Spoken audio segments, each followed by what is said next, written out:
Monsieur le Président, cher Félix, Mesdames, Messieurs les ministres, Mesdames, Messieurs les ambassadeurs, Mesdames et Messieurs, en vos grades et qualités, je veux d'abord vous redire tout le bonheur que nous avons de vous avoir en France. Monsieur le Président, je sais que les premiers jours, les premières heures de cette visite se sont magnifiquement passées et d'ailleurs traduisent, je dirais, la complétude de nos relations et de nos ambitions. Il y a un an, lorsque je me suis rendu à Kinshasa pour ma première visite en République démocratique du Congo, vous m'avez accueilli en ami. Je ne l'oublie pas, et ce jusqu'à Bandal. C'est donc naturellement en ami que j'ai le plaisir de vous recevoir ici à Paris, car c'est ici Paris, et pour cette nouvelle visite, la 4e depuis que vous êtes chef de l'État, mais la première visite officielle. Et je me réjouis de cette visite car elle témoigne de l'attachement qu'il y a entre nos deux pays dans des moments difficiles, il faut bien le dire, que vous vivez. Monsieur le Président, l'année dernière à Kinshasa, nous avons discuté des pistes de renforcement de ce partenariat bilatéral et je voudrais évoquer tout le chemin parcouru. D'abord, nous voulons continuer d'accompagner votre développement économique. On l'a évoqué ensemble, nos équipes ont travaillé sur ce sujet et nous le faisons de manière partenariale, à votre écoute, en réponse à vos besoins, dans 3 domaines principaux: l'appui aux métaux critiques, aux villes durables et la transformation numérique. À ce titre, je me réjouis de l'intensification des investissements et des échanges commerciaux entre nos deux pays, le partenariat entre Alstom, Metrokin et AFC, qui sera conclu cet après-midi pour construire un train urbain à Kinshasa. Et nous voulons continuer d'aller de l'avant. Nous avons facilité les mécanismes de financement. L'AFD a accru sa présence et continuera de le faire. La Banque publique d'investissement avance aussi avec les entreprises et le développement du secteur privé. Je sais votre attachement et je veux vous dire ici mon engagement pour aller plus loin sur des grands projets d'infrastructure, les corridors ferroviaires, y compris avec l'Angola, le projet INGA, et j'ai eu tout à l'heure le président de la Banque mondiale qui m'a dit son attachement et si la France était prête à y aller à votre côté, sa volonté d'avancer sur ce sujet. Et je veux ici vous dire que nous sommes prêts à y aller. Et la volonté de continuer à avancer fortement avec ce que nous avons signé ensemble, c'est-à-dire le travail du BRGM pour cartographier à vos côtés vos ressources minières et notre volonté ensemble de travailler à une plateforme et un mécanisme de traçabilité de tous les minerais. Et ce mécanisme que vous appelez de vos voeux, c'est celui que nous soutenons, celui qui permet de lutter efficacement contre les trafics pour tous les minéraux critiques, celui, par exemple, comparable au processus de Kimberley pour le diamant qui existe aujourd'hui. Nous sommes volontaires pour avancer sur cette ligne, comme nous avons commencé à en poser les jalons lors de ma visite donc de l'année dernière. Nous souhaitons aussi poursuivre les discussions pour une convention fiscale bilatérale. Nous avons lancé également une communauté Afrique-France Entrepreneurs à Kinshasa la semaine dernière pour rapprocher les jeunes entrepreneurs français et congolais. Tout avance et nous voulons donc aller encore plus loin sur le plan économique. Je sais que vos discussions de cet après-midi contribueront fortement. Deuxièmement, la France déploie son action en appui de la population congolaise. Nous le faisons dans le sillage des actions que vous portez, Monsieur le Président, particulièrement en faveur de la jeunesse et des territoires. Depuis 2022, sur un horizon de 3 ans, nous avons engagé ensemble pas moins de 500 millions d'euros dans votre pays pour des projets concrets en matière de santé, d'éducation, d'enseignement supérieur et de recherche, de formation professionnelle, d'entrepreneuriat culturel ou encore de sport. Une fois ces engagements respectés, et ils le seront bientôt, je souhaite que nous puissions signer prochainement un nouveau protocole pluriannuel. Je veux ici saluer les initiatives concrètes pour la jeunesse. J'en prendrai 2 à titre d'exemple. Dans le domaine de la mode, la France accompagnera bientôt la création d'un institut régional de la mode à Kinshasa. Et dans le domaine sportif également, nombre de grands sportifs congolais jouent en France, à commencer par le capitaine des Léopards, Chancel Memba, à qui je souhaite le meilleur pour le match de jeudi avec l'OM. Et nous voulons développer notre coopération sportive et allons soutenir la mise en place d'un institut national du sport à Kinshasa sur le modèle de l'INSEP en France. Ce projet vous avait été présenté, je le sais, hier, en marge d'un grand match de football qui s'est tenu à Clairefontaine. Troisièmement, la France voit dans la RDC un partenaire clé dans la protection des trésors que nous avons en partage. La forêt du bassin du Congo est l'un des poumons de notre planète. Nous avons lancé, lors de la COP28 de Dubaï, un partenariat pour les forêts, la nature et le climat, ensemble aux côtés des États-Unis et de l'Allemagne, pour mutualiser les appuis financiers et techniques. Et je me réjouis que votre pays ait accepté de faire de Kinshasa la capitale hôte de la prochaine conférence des parties du partenariat pour les forêts du bassin du Congo, co-organisée avec le Gabon et la France. L'autre trésor que nous avons en partage avec les forêts, c'est la langue. La RDC est le premier pays francophone au monde. La francophonie est un trésor en partage, communauté de valeurs, de solidarité, dynamique et créative, et je suis à cet égard heureux de pouvoir vous réaccueillir lors du sommet de la francophonie en octobre prochain. Quatrièmement, nous voulons défendre la consolidation de la souveraineté de votre pays. C'est l'objectif de notre excellente coopération de sécurité et de défense. Le ministre des Armées se rendra donc prochainement dans votre pays sur la base des échanges que nous avons eus pour consolider en particulier les initiatives en termes de formation, mais aussi capacitaires que nous pourrions prendre pour renforcer justement cette souveraineté. C'est ce qui s'est manifesté à travers notre soutien à la création d'une école de guerre à Kinshasa, par notre appui à la formation d'une brigade de combat en jungle de votre armée. Cette dynamique, nous voulons la poursuivre. Elle est clé, y compris pour donner une crédibilité à ce partenariat minier et au retour plein et entier de votre souveraineté dans toutes les régions de votre territoire.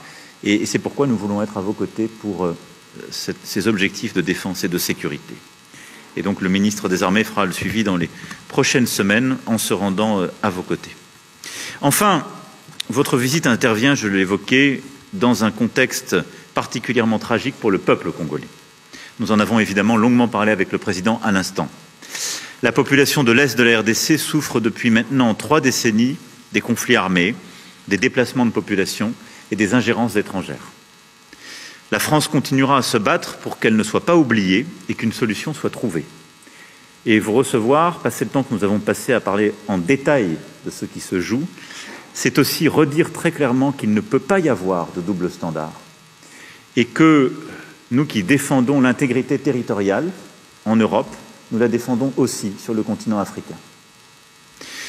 Dans ce contexte particulièrement douloureux, je veux évidemment réexprimer notre solidarité avec le peuple congolais et rappeler ici la position de la France. D'abord, la France ne transigera jamais sur l'intégrité territoriale et la souveraineté de la RDC. Ensuite, nous n'avons aucune difficulté à pointer les responsabilités.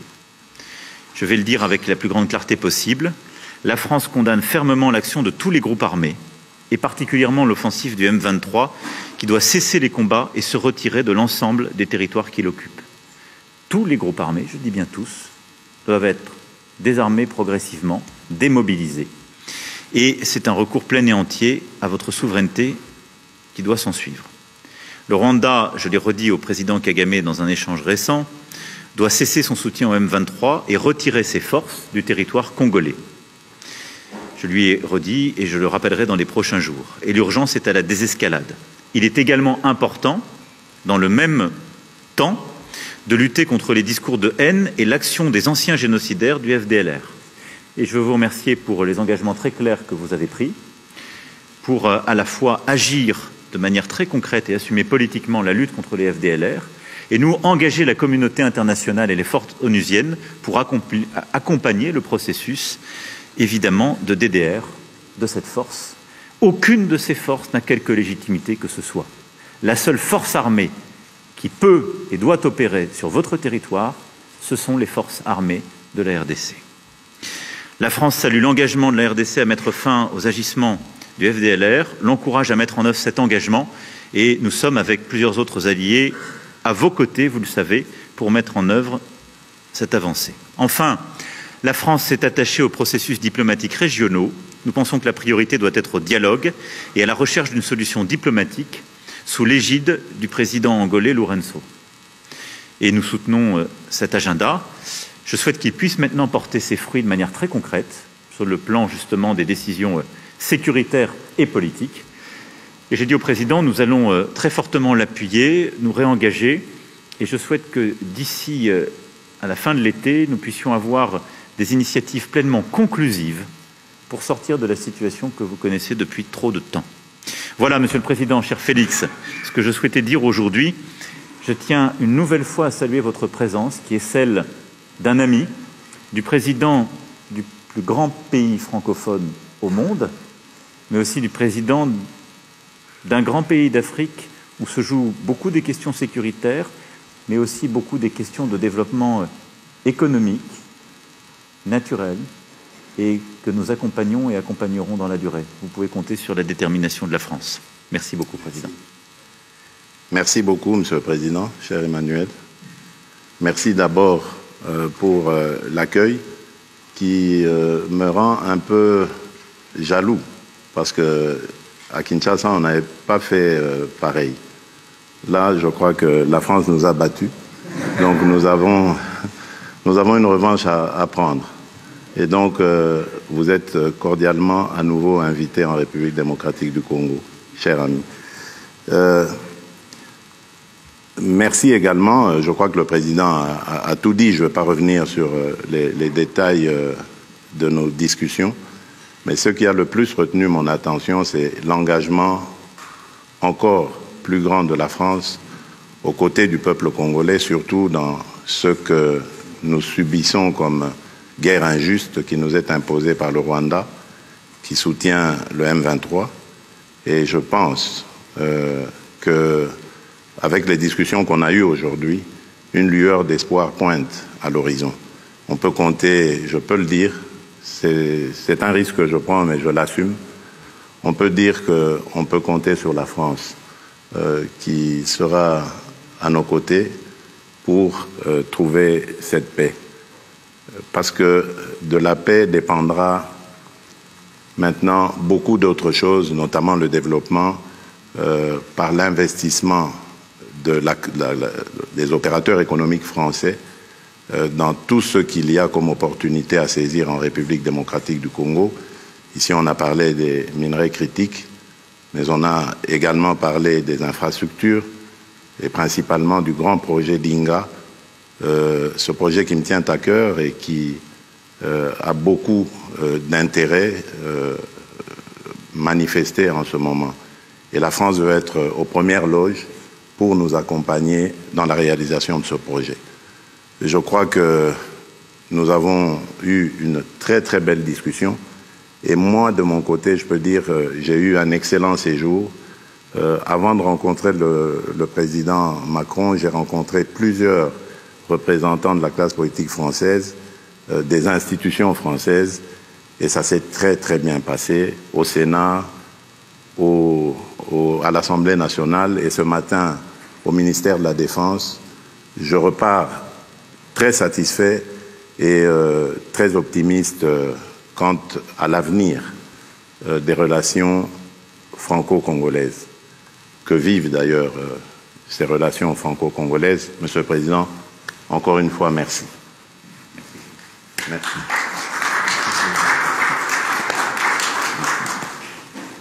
On va prendre, je crois, 2 questions.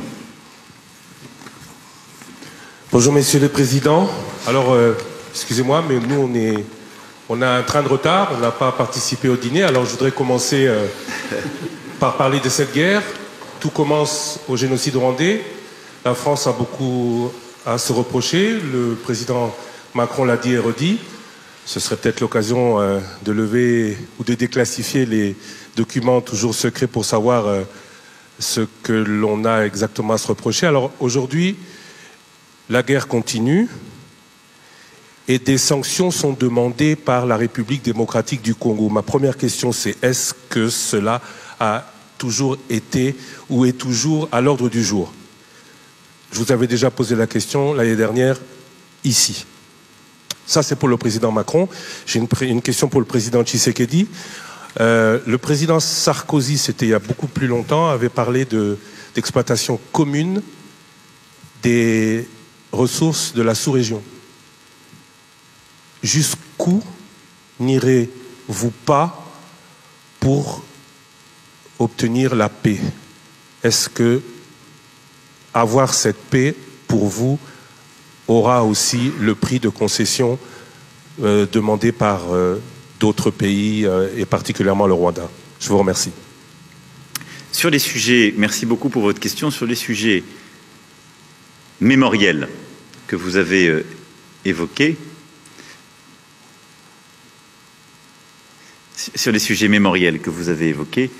je veux ici être très clair.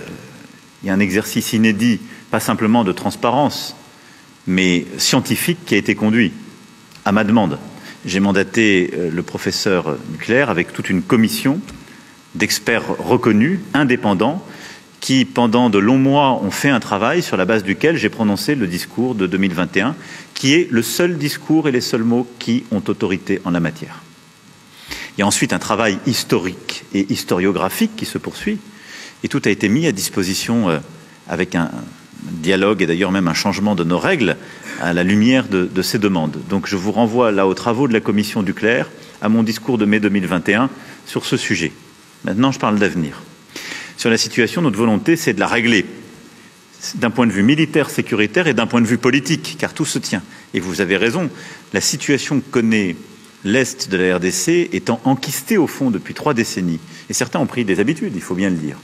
Et elle suppose d'avoir une réponse à l'égard de tous les groupes armés. C'est pourquoi je vais ici être très clair, puisque vous m'interrogez de manière générique sur la question des sanctions. La France, d'abord, a condamné publiquement les agissements rwandais à l'est de la RDC, et ce, à plusieurs reprises depuis la fin 2022. Nous avons aussi pris des sanctions. Au niveau européen, c'est parce que la France a plaidé justement pour le renforcement du régime en vigueur en décembre 2022 que des mesures restrictives individuelles inédites ont été prises 6 mois plus tard à l'encontre des groupes armés congolais M23 et FDLR et d'un officier rwandais impliqué sur le terrain au Nord Kivu. Nous continuerons à explorer cette voie à chaque fois qu'elle sera nécessaire. On a d'ailleurs parlé très précisément avec le président de ce sujet. Pour le moment, nous considérons que, d'abord, on continuera à apporter des sanctions comme ça individuelles et ciblées en fonction des évolutions sur le terrain.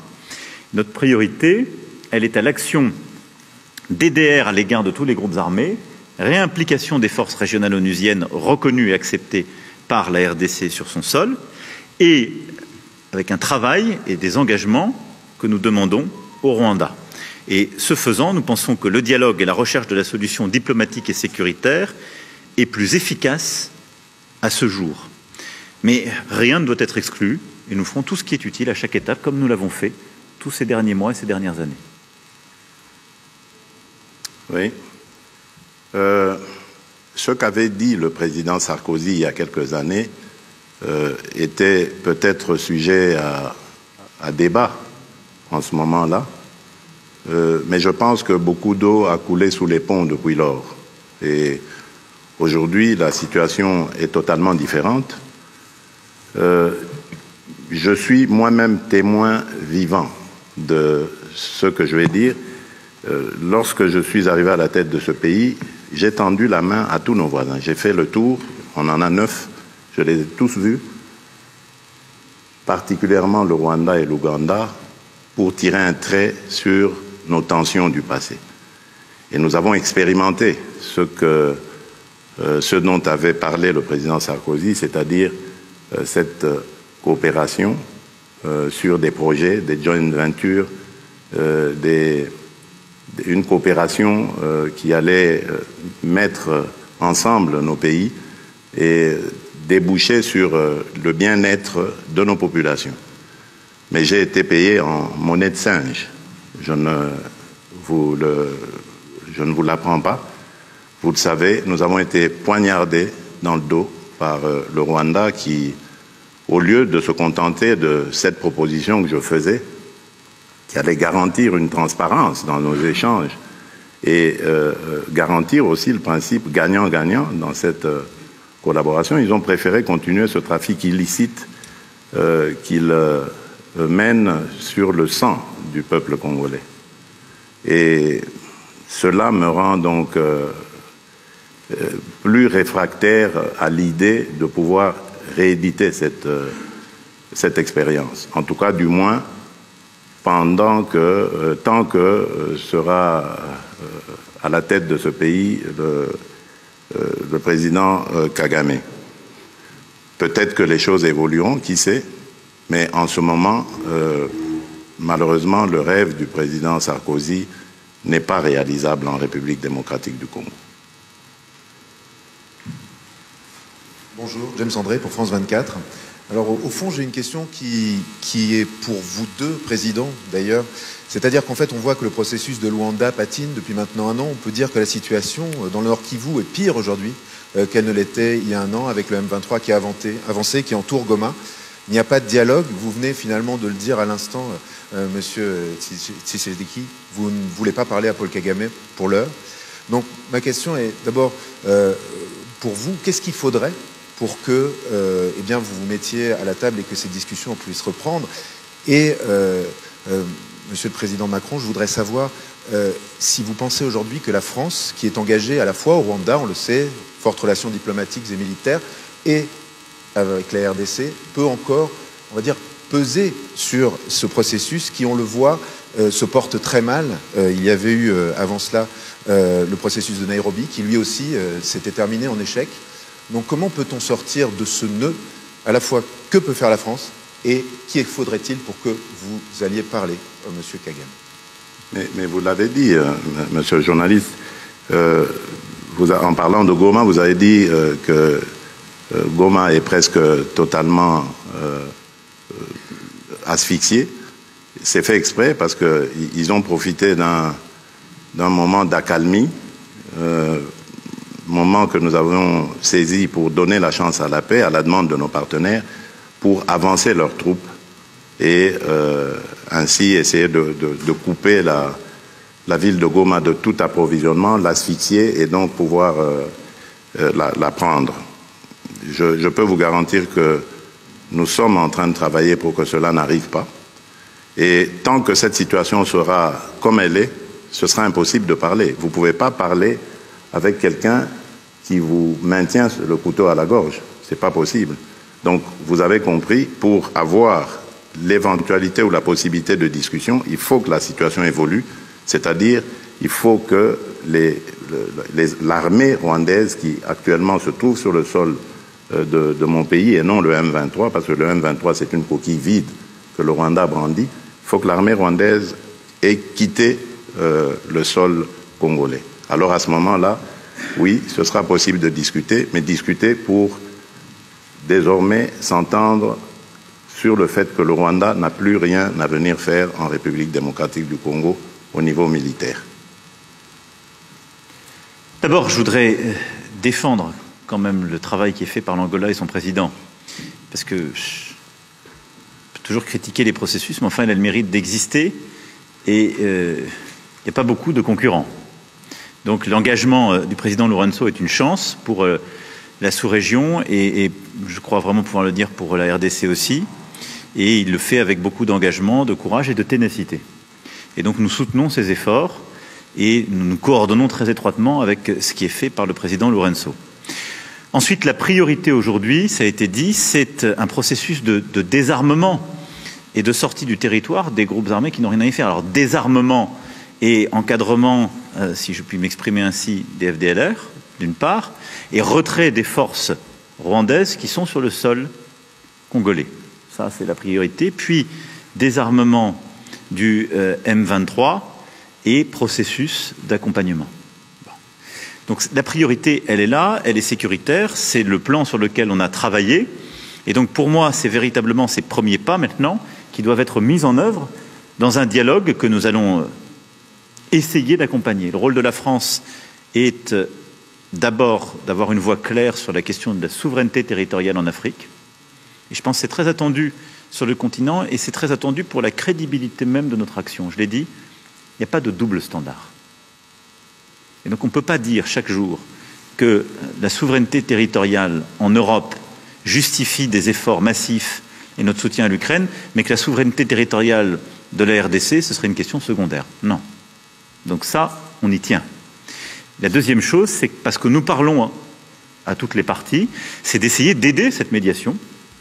Et comme nous l'avons fait aujourd'hui, je remercie encore une fois le président qui a pris des engagements clairs sur les FDLR, qui suppose un engagement aussi très fort de la communauté internationale et des forces onusiennes, mais son poids politique est important pour ce processus. Il a du coup de la valeur vis-à-vis des Rwandais, que je me fais fort de convaincre d'un retrait en parallèle de leurs forces qui n'ont rien à faire sur le sol congolais.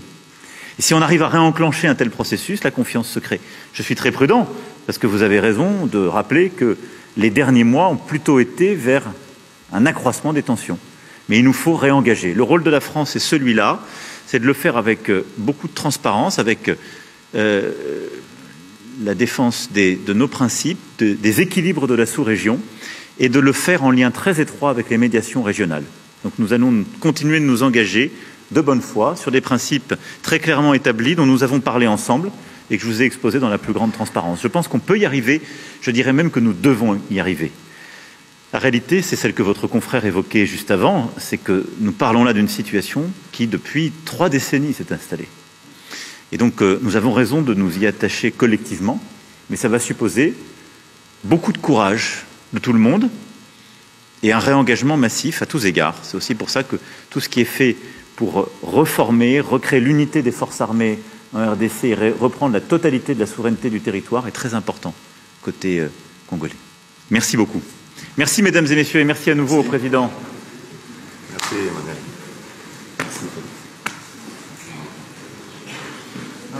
On a exactement.